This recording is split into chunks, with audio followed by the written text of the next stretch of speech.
My lord, you've retrieved the letter. Bodo seems excited. Damn, these Vikings have broken the seal. Fortunately, the letter of King Aldefonso was encrypted. I hope that the Vikings are not able to solve the mystery. Alright. Alright then, Bodo. Fine. Fine. Let's fucking get into the Scooby-Doo shit that we're into now, apparently. It's going to turn out Sigurd was actually Old Man Henderson. You don't know how to read, so you cannot understand it. Give the letter to Bodo. Yes. Bodo's joined my party. Good. The trick is to read the first word of each period in the first 3 lines of each paragraph and read the last words before the period in the following. In English, Doctor. He takes the letter from your hands. Aldefonso became king very recently after inheriting the throne of his father. He explains at the beginning of this letter that he respects the North and continues the covenants of his father. He sends a messenger to West Saxe, me, and another to Francia. The North Sea, he says, should be made safe and the Vikings eradicated. West Saxe is the best place from which to do this, given its proximity to Denmark. Alright. Okay. Why would the Kingdom of Asturias be worried about the Vikings? Oh good, here it goes. Right. Any bets on how many of these big screen-filling paragraphs there are going to be? Place your bets now! Come on, it's going to be like Banzai. Place bet now! It's going to be a slightly racist betting show. Any place your bets? Okay, betting ends. Betting end! I'm thinking it's going to be 4 screens, including this one. He looks up from the page and turns to you. My king, Aldefonso, is particularly concerned about the Danish, who were the ones who led the raids on his kingdom in the past. There were 2 particularly worrying attacks, which King Aldefonso does not want repeated. The first was about 24 years ago, during the reign of King Ranimiro, Aldefonso's grandfather, when the Vikings were seen near to Asturias coast of more than 120 ships and 3,000 men. Ranimiro quickly gathered his men in Cantabria and Asturias and sent messages to come to Galicia, where the Vikings landed to cause damage. Ranimiro was a warrior king. When the Vikings arrived, he was firmly entrenched in a stronghold, so he was able to defeat them in battle and burn 70 ships. That's as many as 7 tens, and that's awesome.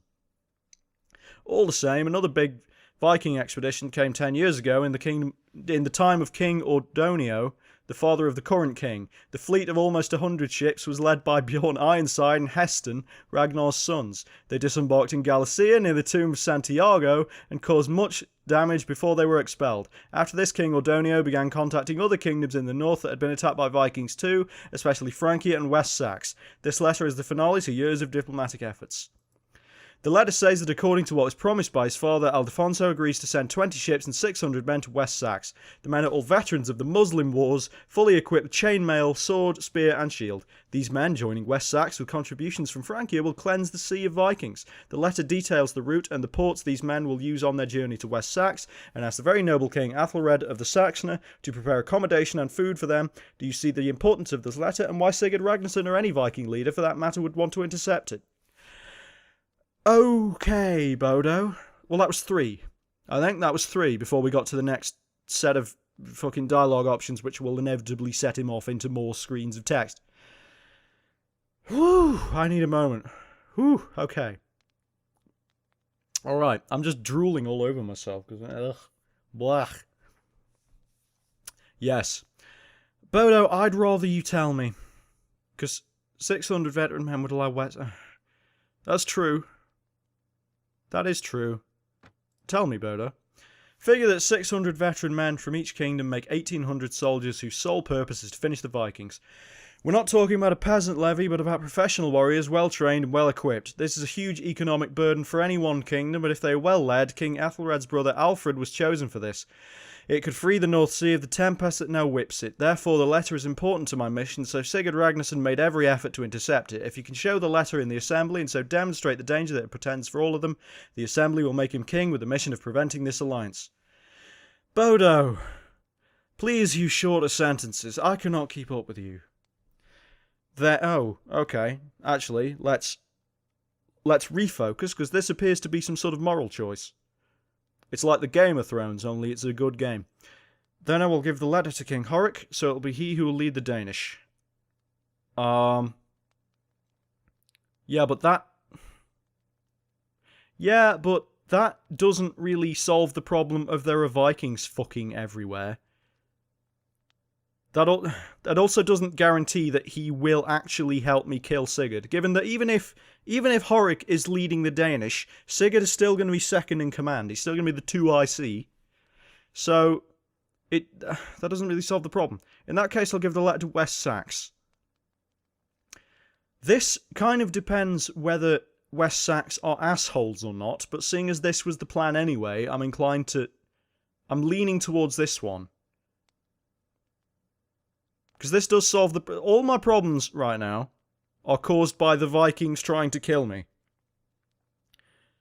If the West Saxons kill the Vikings, hey, problem solved. I need to see what the Assembly decides. I don't want to wait for what the Assembly decides.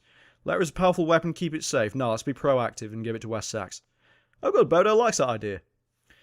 Well, we will tell King Horik that the letter was destroyed during the fight with Atli Eriksson. Then he does not have to worry about Sigurd Snake in the Eye using it in the Assembly. This will ensure his support for your cause. Let's get the fuck out. Because, frankly, I'm fed up of your shit, Bodo. Why is there no sound? Is the music still on? Music's still on. Oh. Hello. On one side of the road, a man is awaiting, sitting on a big rock. He is tall. He's thin, tall, and is dressed in poor clothing. He seems harmless enough. Calmly, the stranger waits until you come close to him, his eyes searching through the faces of your men until they stop on you, then he gets up and walks to you. That's suspicious. Something! To your health, sir. My name is Agathinos. Are you by chance heading out of this place anytime soon? I am. Who the fuck are you? Well, let me tell you. I'm an engineer who specialises in the art of fortification. If you need a wall knocked up, I'm your man. If you need a wall built back up, I'm your man. I said knocked up here. I meant knocked down. I should have said knocked down. Okay. Don't knock up walls, children. Don't be doing that. You need a wall built back up, I'm your man too. But that'll take a bit longer and cost you a lot more. I'm laughing at knocked up walls now. I'm also an unfortunate man. Good. Good. I'll be glad to have you. I'm originally from Constantinopolis, far away from here. Maybe you've heard of it, the Varangians call it Miklagard. I know about that because of that Churisas song. A few years ago, a group of them kidnapped me and brought me here to the far north. They made me a slave and sold me to the Jarl of Hordaland. I worked for him until a few days ago when I finally earned enough money to buy my freedom. But after all the years I've passed since I was taken from Constantinopolis, I planned simply to stay in the home of the Jarl. The truth is that I'd formed a relationship with his son. The Jarl did not like that and kicked me out. Fair enough, so what say you? I see you lead warriors. If you let me join you, I can help you have a siege. What about bandits? Mutters something under his breath as if talking to someone unseen. Well, I was not alone, and now I'm with you. I'm sure the bandits will run away when they see you. Okay, this is suspicious. It continues to be suspicious. Glad to hear whatever I just said. I wasn't reading it. I'd be happy to travel for a change. I'd like to know more about the north beyond this place, and you'll be glad to have me. Although siege work is my speciality, I reckon I can handle myself well enough in an open battle. They all say that. And then they get hit in the head with rocks. And they go, oh, and they fall down. I've seen it happen. It's gonna happen again. As for besieging, I can truly help you take any place you might want. The fortresses here are rudimentary. You should fucking see mine. It's amazing. They do not compare to the ones in my homeland. Works for me. I'll be pleased to hire you. Get in here. Oh, god damn it. Now, I'm not gonna... Why are you talking? Okay, fine. Tell me more at Hordaland. Hordaland's one of the small kingdoms in North Vega. It's led by Eric Conung. His name is literally Eric King, who is my master. I know him well. He's a tough man, violent, and loving nothing more than the independence of his kingdom. So he doesn't like the blah blah blah blah of Harold Tanglehair to unify North Vega under one king. Eric is the father of this guy, the beautiful girl who put the thought of unifying North Vega in Harold's head. Now the silly boy will not allow Cone to touch his head until he wins a hand. He's a regular Helen of Troy. Perhaps she is a regular Helen of Troy, not Harold Tanglehair. He ain't Helen. Perhaps you should go there to see her for yourself. You know, maybe we should. Maybe it'd be an entertaining little side thing. How have I gone from 27 men to 29? I already had Bodo, I thought. I wonder how that happened. I wasn't paying attention, I apologise. Let's see, let's go to Hordaland and look at people. I'm guessing I can just stroll into the Lord's Hall and gawk at the pretty lady. Hello? Where the women at? Ain't nobody in here. There's a Gothy, I guess. Nah, fuck it. Let's just leave. Let's just go home. Oh great, the boat's all the way fucking down here, isn't it? Hope I don't get mugged by Vikings or whoever Agathinos was inevitably working with. Something moved. Don't like that. Not a fan of things moving. Veteran renegades. Oh good, they're all running away.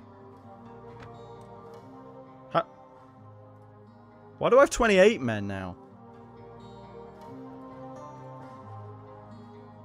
Am I drunk? Can I just not read numbers now? Has something weird happened? Let's leave one of the Boandis behind and let's just get in the fucking boat.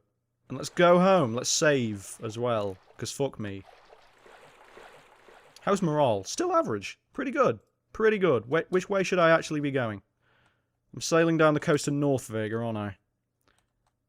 You know what? I'm going to click on Reba, and I'm going to try and go there in a straight line. And if it gets me killed, which it might, then if it steers me into Vikings, I can take evasive measures. Or try. And inevitably flip the boat over and kill everyone. Oh dear. People just popping in. Don't want that. I'm going to save just in case King Horik is unhappy that I'm going to lie to him. Oh shit. He appears to be gathering everyone. That's worrying. Hi Horik. Okay. Are you going into the town or are we going to talk outside? Good to see you. Whew. Right, Ulf Thoresen will not... Yeah, that's true. Glad to hear that. Did you improve your relations with the Jarls of my kingdom? I did what I could. Frankly, I'm surprised at how effective you've been. When you're ready for the assembly, let me know. Oh god, everybody likes me. I completed saving your neck. That's good. My neck is safe now, I hope. Right, we met Atli Eriksson. Where was he? We found Atli Eriksson and his men in a cave in North Vega near Hordaland. Sigurd Snake in the Eye sent him there to hide and protect Bodo's letter. Now Atli Eriksson and his men are dead, but they burned the letter during the fighting. You no longer have to fear that Sigurd Snake in the Eye can use it against you at the assembly. Atli is dead. He was Sigurd Ragnarsson's second man after Sven Bulnek. Wherever you go, you just leave corpses. I wanted Sigurd quiet, with no weapons to use against me, nor motives for revenge. I hope you killed everybody in that cave, or he may be present as a witness against you for killing Atli. I will not be able to protect you from banishment in that case. I'm taking the sanguine choice. I left no witnesses. I stabbed everyone ever. Oh, shit. Remember that I'm the king when you address me. Alright. Fucking... Well, the important thing is that the letter has been destroyed. Finish what you have to do before the assembly. Okay. Right. Right. I've done everything. I think I'm ready to go to the assembly. Now, I've inevitably missed something, because this does seem like something that would have some complexity to it. So, let's just do it. I see. In that case, now everything is in the hands of the gods. The assembly lasts several days. I recommend you take advantage of these days to gain popularity and reputation with the people of this country. I'll send a messenger as soon as your presence is required. Be ready. Got any task for me? Alright, I'll hunt bandits. Fuck it. Why not? It'll be fun. Keep me occupied for a few days until somebody... Oh, hello. Alright. Never mind then. A messenger approaches, beating his horse. He stops in front of you, takes a breath and shouts, "My king, Horik of Denmark, invites you to the assembly being held near Reba. Since it is going to be about your complaint with Sven Bulnek and the Sigurd Ragnarsson, you must go soon, or the judgment of the assembly will go against you." The messenger then kicks his mount and rides away. Oh wow. Okay. Let's save again. And let's go see what's going on. I'm sure it'll be... Oh, my men need rest before I can go to the assembly. Good. Let's wait here for some time. Oh, this doesn't count against me. Sorry, I couldn't come here to hear if you're going to behead me, because my men were sleepy. In a setting reminiscent of times past, where when men lifted huge rocks to venerate their dead or glorify their gods, meets the assembly. As you approach, you hear more clearly hundreds of voices distinguish the tents and smell the food from the merchant stands. The assembly, or the thing, is not just a meeting where issues are discussed and judgments are made, but also an event where people go around to exchange news or sell their products. Awesome, it's like a festival. All the nobles have an argument, and everyone just kind of gets together and has a good time. I see they've built houses. That's good. Let me get my sword just in case. It's killing field. What's gonna happen? This is tense. Who's this sprinting towards me? My lord, you must hurry to join the king. Follow me. This is promising. Are you... Okay then, Eagle. I will follow you if you fucking move. Sigurd shouts, I have more than 800 men ready to go to England and support my brothers, but all I hear are obstacles to these men embarking as Vikings. King Horik yells, Sigurd, we don't prevent the embarking of these men. In fact, we are unhappy that they have not already left. This is... Ooh, there's going to be a fight. Sven Bullneck shouts, these men will embark when they have a proper leader. Guthrum was not to be their leader. Their leader was to be my brother, Olvir Whitehair, but was killed. It's time to take this issue for the... Oh, fucking... Alright. Don't even want to listen to Sven. The thing has begun. Approach King Horik. So Sven is here. Finally. Heil the Bard. He looks worried. Why have you been so long in coming? Sigurd Ragnarsson is looking strong. Well, while he was working out, my man needed a nap, alright? Give me a break. Fuck's sake. I had to resolve some issues, but still I arrived on time. No matter, I think they are also awaiting your arrival. Which means that maybe I should not have sent for you. I suspect they have some ploy to launch. Sigurd Ragnarsson has complained of 800 men who cannot board because I will not let him lead them. That much is true because I propose that Guthrum lead them. The problem is that Guthrum some days ago suffered the misfortune to have been killed on his farm. They accuse outlaws and criminals of burning down his house while he was hosting a feast inside. I think that it was Sven Bullneck, the prow man of Sigurd's herd, who did it, but I have no evidence or witnesses. Everything and everyone was burned with the house. Oh good. We are now fully in the Game of Thrones, aren't we? We are balls deep in it. Everything taken together, the situation is quite serious. Since Guthrum is dead, Sigurd is pushing hard to gain control of those 800 men. I fear he wishes to use them to take my throne. Nothing is lost. We've thwarted all Sigurd's plans so far. We'll see. Sigurd is the most cunning of all children of Ragnar. Harold? Didn't I kill you?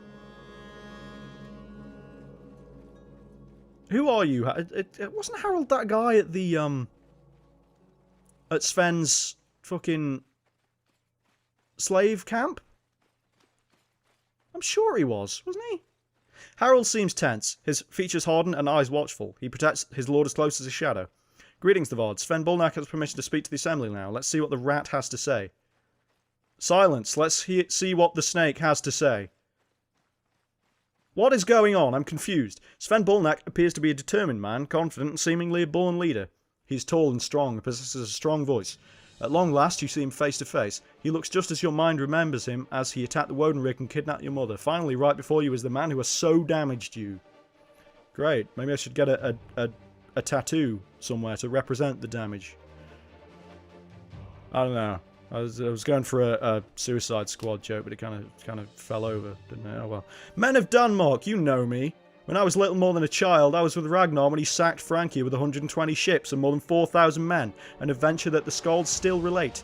I'm the man who led 400 Vikings in West Sax, the strongest kingdom in England, to obtain great fame and wealth. Therefore men fear me across Frisia, England and Francia, but here in Denmark they rightfully respect and love me. The judges nod at the words of Sven Bullneck. This makes your situation more complicated. Oh good. There are fucking background variables at work here, ladies and gentlemen. I had a brother, Olvir Whitehair, a better man than me. Was he better at fighting as well? Because come on, guy. He was a man of honour, loved by the gods, but in the prime of life he was murdered. Wasn't he, like, super old? Now the king protects his murderer. I have never demanded anything of the assembly, but now I call for justice. Is it right that his murderer be here among us, or that the king protect evil? Shall murderers go unpunished in this land? Sven Bulnek has tears in his eyes as he points with an accusing finger at you. Hoo. Egil whispers, it's what we expected. They use you to attack King Horik and undermine his authority. One judge near the big rock looks first at Sven and Jarl Sigurd, then at you and King Horik, then he speaks. Everyone knows your worth, Sven Bulnek, and the feats you've done in the past, but your words seem to indicate that a king could support a murderer. This charge is very grave. The assembly shall now listen to King Horik's response. Sven insults me. I have never protected nor will ever protect a murderer. If that were what I was doing, it was in ignorance. The bard came to me for protection as a free man, and I gave it to him after he proved his worth. The story he told me about the death of Olvir Whitehair is quite different. Now it is time for the accused to speak on this matter. Do I wanna play to the crowd? No, these are all big tough guys, they won't care. You think it better to describe events without mentioning your mother's kidnapping? My name is the Bard, and I'm no murderer. Olvir's death was self-defense. I was at Ulf's farm waiting for Sigurd Ragnarsson's messenger. Instead, Olvir Whitehair came and attacked me, but he was mortally wounded during the battle. We've heard both parties. It's time to call the witnesses. Egil comes forward before the judges. I'm Egil. You all know me here, and may the gods damn me if I lie. Egil, don't tempt fate, buddy. I was at Ulf's farm when Olvir Whitehair came. My father, King Horik, is always concerned about what happens in this land. He compelled me to travel with the bard. Olvir Whitehair came with many men. I swear it was he who started the fight. Olvir died a good death, but he was the one who caused the melee. The bard isn't guilty of murder. The judges confer amongst themselves for a moment, and then the spokesman speaks. We have heard from a witness. Thank you, Egil. Sven Bulnek, do you have any witnesses? I had an important witness, Ulf Thorisson, but he has not come to the assembly. Another man told me how my brother was killed, but he will not testify in this case. We would like to hear from the Jarls in attendance. What are your opinions? In my opinion, the Jarl is guilty of murdering Olvir White, the bard. You know, I do not have enough information to assess for or against. Good, I'm glad. Okay, Halfdan, you guys, these guys. Wait, Guthrum? I thought Guthrum was dead. Is it a different Guthrum? Maybe if there were more than 5 names,